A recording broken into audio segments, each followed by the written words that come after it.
Bismillahirrahmanirrahim. Assalamualaikum warahmatullahi wabarakatuh. Waalaikumsalam Waalaikumsalam warahmatullahi warahmatullahi wabarakatuh. Sebelumnya izin memperkenalkan diri. Kami dari kelompok 3 yang beranggotakan saya Muhammad Adam Majid Aditama, NPM 05.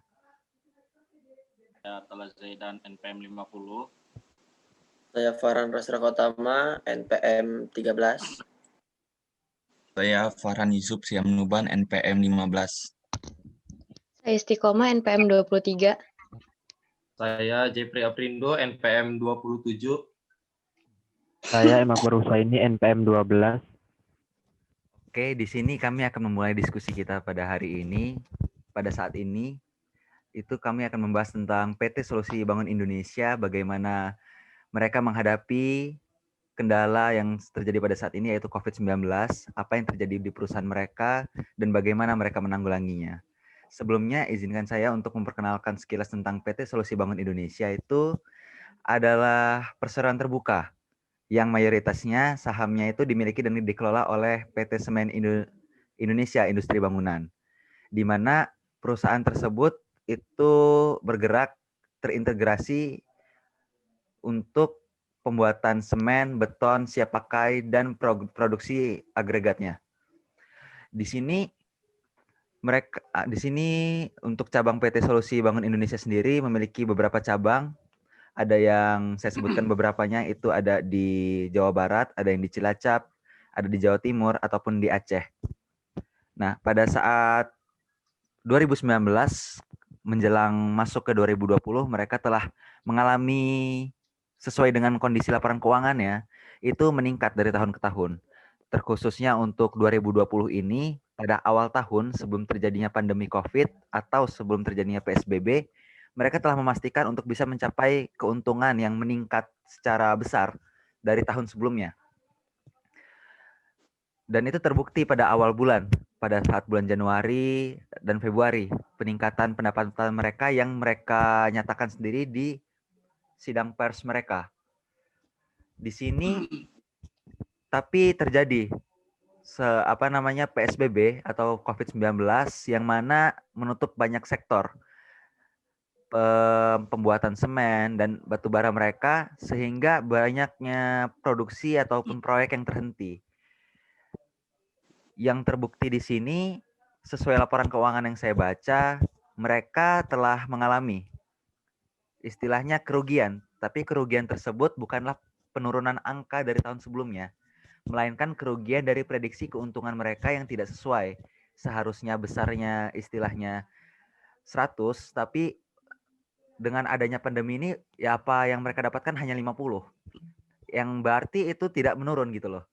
Tidak menurun ke tingkat kerugian di mana mereka defisit dari mengalami penurunan dari lebih kecil dari tahun sebelumnya.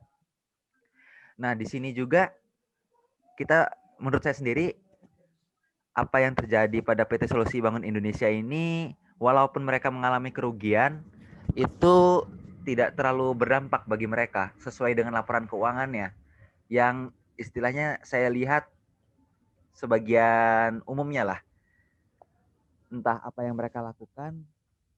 Kalau menurut saya PT Solusi Bangun Indonesia ini adalah PT yang cukup besar dan mereka memiliki banyak solusi yang mungkin gimana Bar kalau misalnya yang Akbar baca. Kalau dari yang saya baca dari berita CNBC Indonesia Jakarta, jadi PT Solusi Bangun Indonesia ini memang mengakui pandemi COVID-19 ini menyebabkan tertekannya perekonomian secara domestik.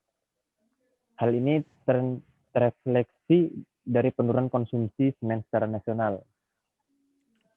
Akan tetapi, berdasarkan data Asosiasi Semen Indonesia, konsumsi semen nasional kuartal 1 tahun 2020 mengalami penurunan 4,9% dibandingkan periode yang sama.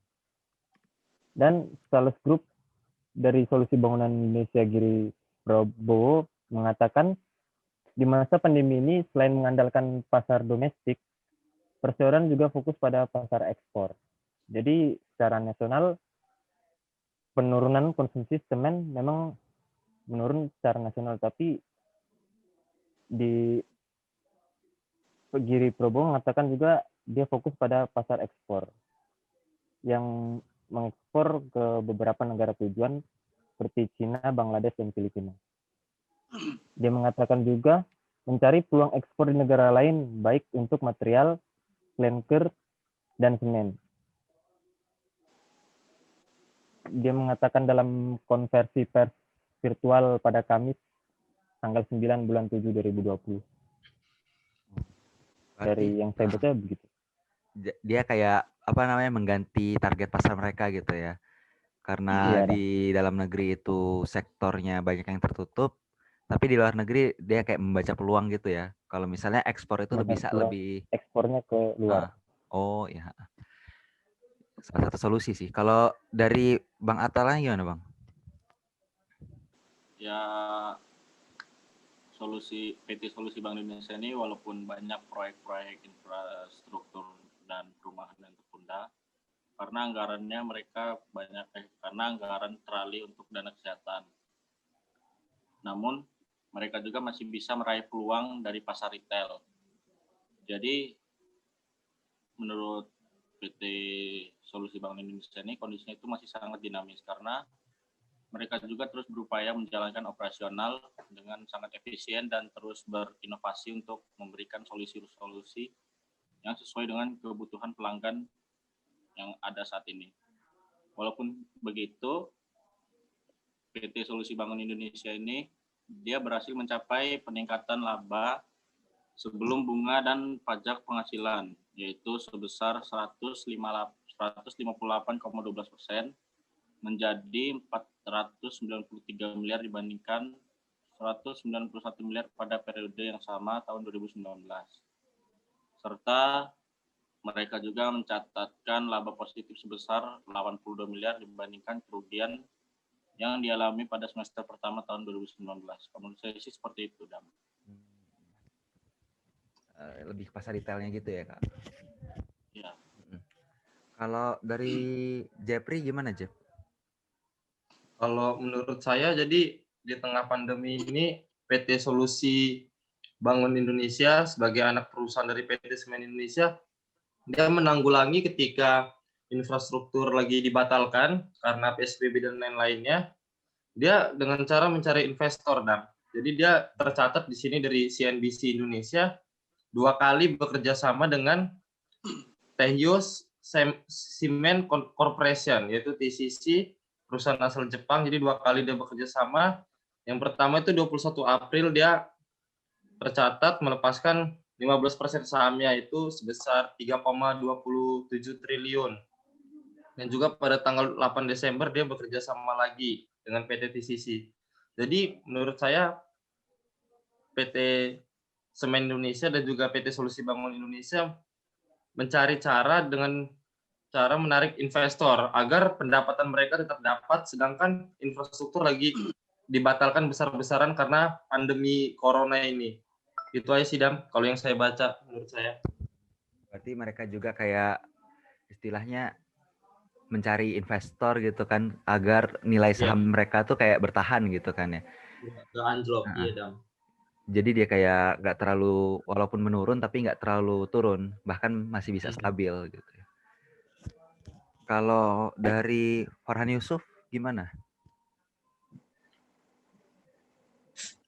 Kalau menurut saya tentang PT Solusi Bangun Indonesia ini, SBI ini akan terus menerapkan program-program efisien dan selalu menjaga arus kas sebagai prioritas selama kondisi belum kembali pulih.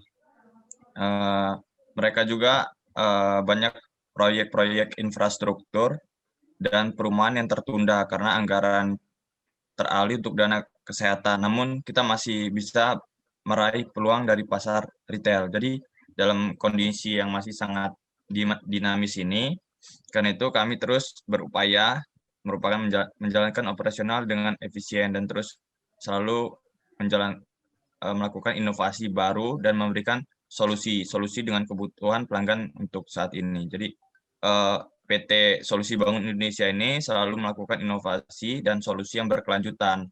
Dalam aspek juga mereka juga pemelihara lingkungan. belum lama ini SBY juga bersama SIK selaku induk perusahaan melaksanakan peresmian proyek kolaborasi pengelolaan sampah perkotaan menjadi bahan bakar alternatif. Itu pada tahun 2020 lalu. Jadi gitu aja menurut saya tentang PT SBY ini. Inovasi gitu lah ya, kalau walaupun tadi pasar detailnya hampir sama kayak Bang Atalah itu, tapi dia tetap ya, kalau misalnya dari lo tuh kayak melakukan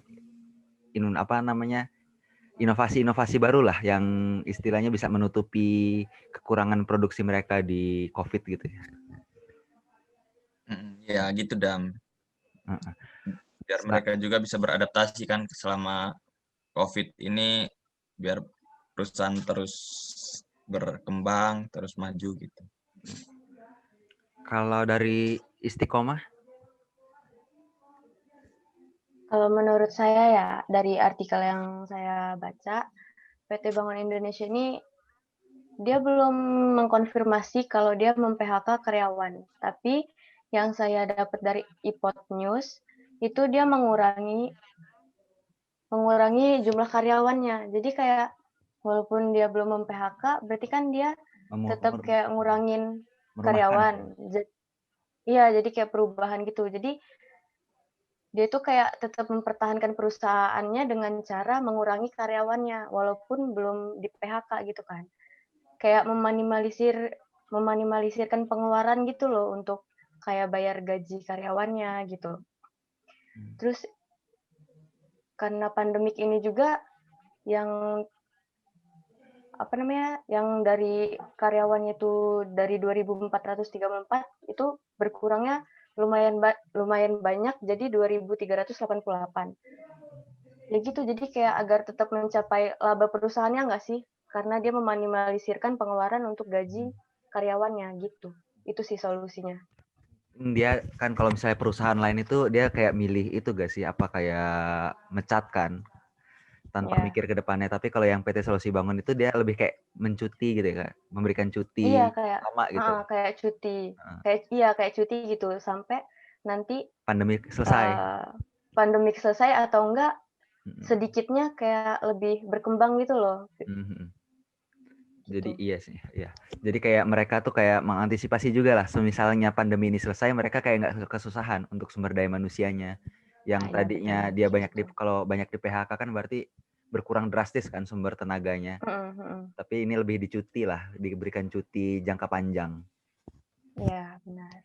Jadi kayak biaya gajinya juga berkurang, tapi tenaga mereka tuh tetap sedia gitu loh, suatu saat dibutuhkan. Iya. Kalau dari Farhan Rastra gimana?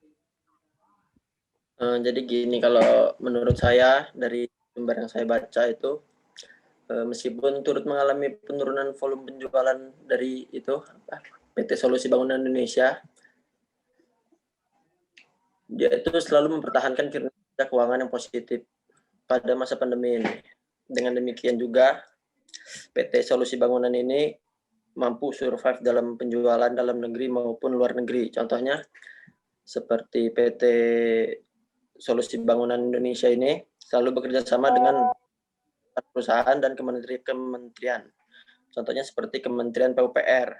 Nah, kan Kementerian PUPR ini bergerak dalam sektor bangunan yang berada di Indonesia. Dan perusahaan ini juga menarik investor luar negeri dan dalam negeri.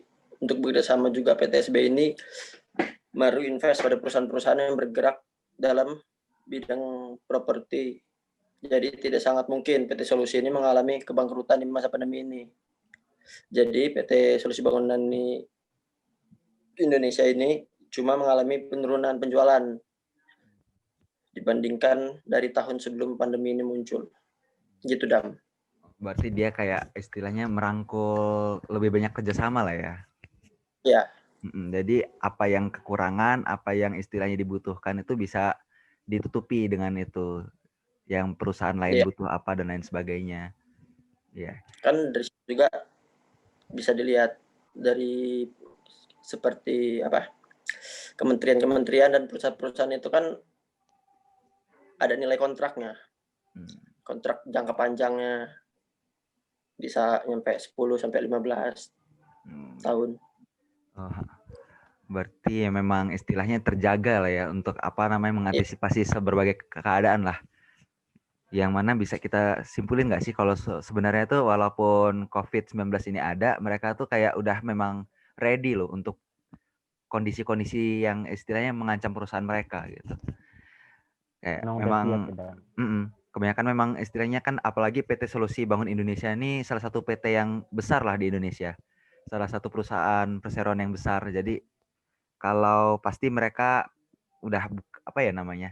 Kayak lebih siap lah untuk menghadapi hal-hal kayak gini. Atau kayak COVID kan kebanyakan perusahaan lainnya kayak kaget kan untuk apa yang harus dilakuin gitu. Tapi ini nih kayak udah sedia sih. Kalau dari saya sendiri itu memang pernah tadi baca untuk Solusi Bangun Indonesia yang di cabang Cilacap itu kan bagian produksi semennya itu kan mengalami overheat gitu. Tapi itu tuh karena berkaitan dengan pandemi dan sebagainya berhenti itu untuk proyeknya. Banyaklah proyeknya berhenti. Tapi mereka tuh kayak merasa walaupun proyek dan produksi semennya terhenti, mereka masih kayak memiliki stok gitu loh, memiliki stok yang untuk sedia. Semisal ada cabang yang tidak bergerak produksinya ataupun proyek yang tidak berjalan semestinya. Sehingga mereka sendiri menyatakan loh, kalau sebenarnya COVID ini tidak terlalu berpengaruh untuk mereka, tapi malah kayak musim penghujan dan sebagainya, itu yang jadi lebih mereka perhitungkan untuk sebagai perusahaan yang bergerak di bidang pembuatan semen dan sebagainya. Berarti bisa kita ambil kesimpulan ya kalau memang apa namanya PT Solusi Bangun Indonesia ini di masa pandemi COVID itu sudah siap sedia lah untuk menghadapi pandemi COVID-19 ini. Kayak tadi katanya Akbar dia mencari apa namanya pasar lain ataupun investor kata tadi Jeffrey dan sebagainya.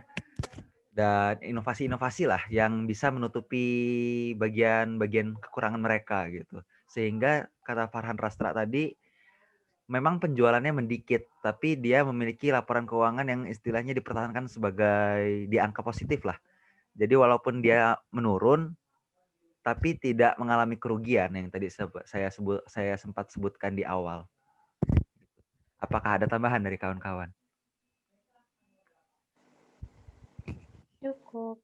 Cukup ya istilahnya karena memang kita udah kayak menemukan kesimpulan bahwa PT Solusi Bangun Indonesia ini adalah PT yang hebat lah untuk mengatasi berbagai kemungkinan apapun terjadi lah kondisi ataupun resiko yang kedepannya akan terjadi. Mungkin itu saja, cukup sekian ya dari kelompok 3 untuk pembahasannya mengenai apa yang terjadi di PT Solusi Bangun Indonesia ini pada masa pandemi COVID ini. Yang inilah hasil diskusi kami. Mungkin cukup sekian dari kelompok 3. Kalau ada kurang dan lebihnya mohon saling memaafkan. Kami akhiri. Wassalamualaikum warahmatullahi wabarakatuh. Waalaikumsalam warahmatullahi wabarakatuh. Mantap. Dah, clear.